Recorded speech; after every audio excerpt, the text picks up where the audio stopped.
빈 곳을 정확히 찔렀다고 확신한 순간 안세영은 마치 뒤에도 눈이 달린 것처럼 라켓을 휘둘러 제 공격을 지워버렸습니다. 공기의 흐름만으로 셔틀콕을 읽어낸 듯한 그 기괴한 수비는 제가 평생 본 장면 중 가장 충격적이었습니다. 안세영이 다시 한번 괴력을 과시하며 인도 오픈 준결승에 안착했습니다. 세계 6위 인도네시아의 와르다니를 상대로 한 이번 8강전은 결과보다 안세영의 신들린 듯한 수비력이 단연 압권이었습니다. 특히 안세영의 상대였던 와르다니조차 혀를 내두르며 전한 경기 소감은 인도 현지에서 폭발적인 화제가 되고 있습니다. 자세한 내용을 좋아요 버튼과 함께 살펴보겠습니다. 솔직히 말씀드리면 지금 제 몸이 힘든 것보다 머릿속이 너무 복잡해서 말이 잘 나올지 모르겠네요. 보통 경기에 지고 라커룸으로 걸어 나올 때는 그때 그 스매시는 아웃이었는데 라거나 네트 플레이에서 조금 더 과감할 걸 하는 기술적인 후회가 먼저 들기 마련이죠. 그런데 오늘은 이상하게 그런 구체적인 장면보다는 그냥 거대한 무력감 같은 게 온몸을 짓누르는 기분입니다. 방금 코트에서 나오고 짐을 챙기는데 제 손바닥이랑 손목에 셔틀콕 타구감은 아직 찌릿하게 남아있거든요. 그런데 이게 내가 배드민턴 경기를 하고 온 건지 아니면 도저히 넘을 수 없는 벽에다가 계속 공을 던지다가 온 건지 헷갈릴 정도예요. 사실 이번 8강전을 준비하면서 저나 코치님들이나 분석을 진짜 독하게 했습니다. 어제 저녁에도 호텔방에서 늦게까지 안세영 선수의 최근 경기 영상만 계속 돌려봤어요. 다들 아시겠지만 안세영 선수가 최근에 무릎 이슈도 있었고 대회 스케줄이 워낙 타이트했잖아요. 분명히 체력적으로나 움직임에서 최상의 컨디션이 아닐 거라고 판단했습니다. 그래서 저희가 짠 작전은 초반부터 랠리를 길게 가져가서 힘을 빼지 말고 제가 잘하는 공격적인 스트로크로 좌우 폭을 넓게 찔러서 안세영 선수를 계속 뛰게 만들자, 숨 쉴 틈을 주지 말자는 거였습니다. 1게임이 시작되고 코트에 들어섰는데 거짓말처럼 그 작전이 먹히더라고요. 오늘따라 제 몸 상태도 너무 좋았고 발도 가벼웠습니다. 첫 서브를 넣고 드롭샷을 떨어뜨렸는데 네트를 타고 넘어가는 게 보였고 안세영 선수의 리시브가 평소 영상으로 보던 것보다 미세하게 반박자 정도 느리다는 느낌을 받았습니다. 5점 연속으로 점수를 내면서 스코어를 벌렸을 때 저 진짜 속으로 와 이거 된다. 오늘 내가 진짜 사고 한번 크게 치겠구나 싶었습니다.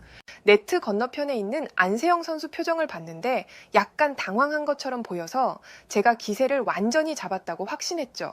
그때까지만 해도 제 8강전은 완벽한 시나리오대로 흘러가는 줄 알았습니다. 그런데 11점 인터벌이 지나고 나서 물 한 모금 마시고 다시 코트에 섰는데 분위기가 묘하게 달라져 있었습니다. 안세영 선수가 뭐 소리를 지르거나 인상을 쓴 것도 아닌데 그냥 코트 위에 서 있는 공기 자체가 무거워진 느낌이랄까요? 그때부터 제가 치는 공격들이 자꾸 막히기 시작했습니다. 저는 분명 아까 득점했던 그 코스 그대로, 아니 오히려 더 힘을 실어서 때렸는데 이번에는 그 셔틀콕이 다시 제 발밑으로 돌아오더라고요. 그것도 그냥 넘어오는 게 아니라 제가 받기 제일 까다로운 위치로 정확하게 깔려서 들어왔습니다. 그때부터 사람이 진짜 조급해졌죠. 저도 모르게 어깨에 힘이 더 들어가고 스텝은 꼬이고 안세영 선수는 표정 변화 하나 없이 계속 셔틀콕을 걷어 올리는데 나중에는 제가 공격을 주도하는 게 아니라 그 선수가 저를 조종하는 것 같다는 느낌까지 들었습니다. 안세영은 제가 오른쪽으로 칠 걸 알고 미리 가 있고 앞에 떨어뜨릴 걸 알고 미리 라켓을 들고 있고 마치 제 머릿속을 들여다보고 있는 사람처럼 움직이는데 등골이 서늘했습니다. 오늘 경기에서 제일 충격적이었던 장면, 아마 평생 못 잊을 장면은 1세트 막판 20대 15인 상황이었습니다. 안세영 선수가 세트 포인트였죠. 저는 1게임을 이렇게 내주기 싫어서 정말 마지막 힘을 쥐어짰습니다. 랠리가 꽤 길게 이어지다가 순간적으로 안세영 선수가 코트 왼쪽으로 쏠리는 게 보였어요. 오른쪽 대각선 뒤쪽이 텅 비어 있었죠. 지금이다 싶어서 제가 할 수 있는 가장 빠르고 강력한 크로스 스매시를 그쪽으로 꽂아 넣었습니다. 손끝에 걸리는 느낌이 너무 좋아서 이건 무조건 득점이다. 이건 절대 못 받는다. 라고 확신했습니다. 그런데 진짜 말도 안 되는 일이 눈앞에서 벌어졌습니다. 안세영 선수가 셔틀콕을 눈으로 쫓지도 않았어요. 그냥 셔틀콕이 오는 소리나 공기의 흐름만 느꼈는지 본능적으로 몸을 휙 돌리면서 라켓을 등 뒤로 뻗는 거예요.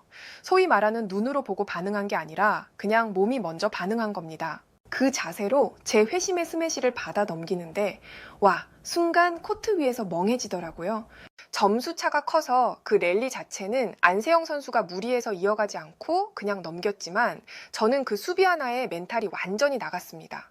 내가 지금 뭘 본 거지? 사람이 저런 반사신경을 가질 수 있나 하는 생각 때문에 다음 플레이가 생각이 안 날 정도였습니다. 그 장면이 머릿속에서 안 떠나니까 이 세트는 솔직히 어떻게 지나갔는지도 모르겠습니다. 제가 뭘 하고 있는지도 모르는 상태로 뛰었던 것 같아요. 2세트 초반에 5대4 정도까지는 점수가 비슷하게 갔는데 지금 생각해보면 그것도 제가 잘했다기보다 안세영 선수가 잠깐 탐색전을 했던 것 같아요. 얘가 아직 힘이 남았나? 하고 건드려 본 거죠. 그러다가 본격적으로 속도를 올리기 시작하니까 제가 할 수 있는 게 아무것도 없었습니다. 코트가 갑자기 운동장처럼 넓어진 것 같았습니다. 저는 죽어라 뛰어다니는데 셔틀콕은 항상 제가 닿을 듯 말 듯 한 곳에만 툭툭 떨어지고 안세영 선수는 코트 가운데 제자리에 서서 저를 구경하는 것 같은 기분. 배드민턴 쳐보신 분들은 아실 거예요. 그러다 연속으로 점수를 뺏길 때는 정말 코트 밖으로 도망가고 싶다는 생각까지 들었습니다. 제가 뭘 해도 안 통하니까요. 스매시를 때려도 돌아오고 헤어핀을 놓아도 돌아오고 나중에는 어차피 쳐봤자 다 받아낼 텐데 쳐서 뭐 하나라는 생각이 드니까 라켓 휘두르는 게 무서워지더라고요. 21대 8이라는 스코어로 경기가 끝났을 때 솔직히 아쉬움보다는 드디어 끝났다. 이 지옥 같은 랠리가 드디어 멈췄구나 하는 안도감이 먼저 들었습니다. 선수로서 자존심 상하는 말이지만 그 순간만큼은 그냥 쉬고 싶다는 생각밖에 안 들었어요. 제가 세계 랭킹 6위이고 나름 큰 대회 경험도 많다고 자부했는데 오늘 안세영 선수를 만나고 나서 다시 배드민턴을 처음 배우는 기분이었습니다. 단순히 기술이 좋다, 체력이 좋다의 문제가 아니에요. 그 선수는 코트 안에서 일어나는 모든 상황을 심지어 제 심리 상태까지 지배하고 있었습니다. 오늘 제가 겪은 그 압박감과 공포는 아마 TV로 보시는 분들은 잘 모르실 수도 있어요. 직접 네트 앞에서 마주 서보지 않으면 모릅니다. 벽이랑 싸우는 느낌이 어떤 건지. 팬분들이 보시기엔 제가 2세트에 너무 무기력하게 무너진 것처럼 보였을 수도 있어서 죄송한 마음도 큽니다. 하지만 변명하자면 이것이 지금 세계 1위인 안세영의 진짜 실력입니다. 오늘 제가 느낀 이 벽을 넘으려면 얼마나 더 훈련해야 할지 솔직히 지금은 감도 안 잡히네요. 오늘의 경기는 단순한 패배를 넘어 제 선수 인생에 있어 정말 거대한 충격이자 새로운 자극제가 되었습니다. 안세영 선수가 이번 대회 내내 단 한 세트도 허용하지 않는 무결점 플레이를 펼치고 있다는 사실이 몸소 체감되더군요. 그녀가 결승전에서 어떤 퍼포먼스로 우승컵을 들어 올릴지 저 또한 한 명의 선수이자 팬으로서 끝까지 지켜볼 생각입니다.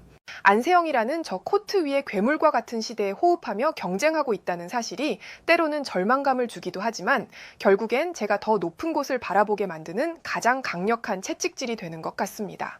해외에서는 이 같은 반응을 보여주었고 좋아요와 무료 구독 그리고 알림 설정해 주시면 영상 제작에 큰 힘이 됩니다. 여러분들의 생각을 자유롭게 댓글로 남겨주시고 오늘도 시청해 주셔서 진심으로 감사드립니다. 오늘도 편안함에 이르시길 기원하겠습니다. 이상 월드TV였습니다.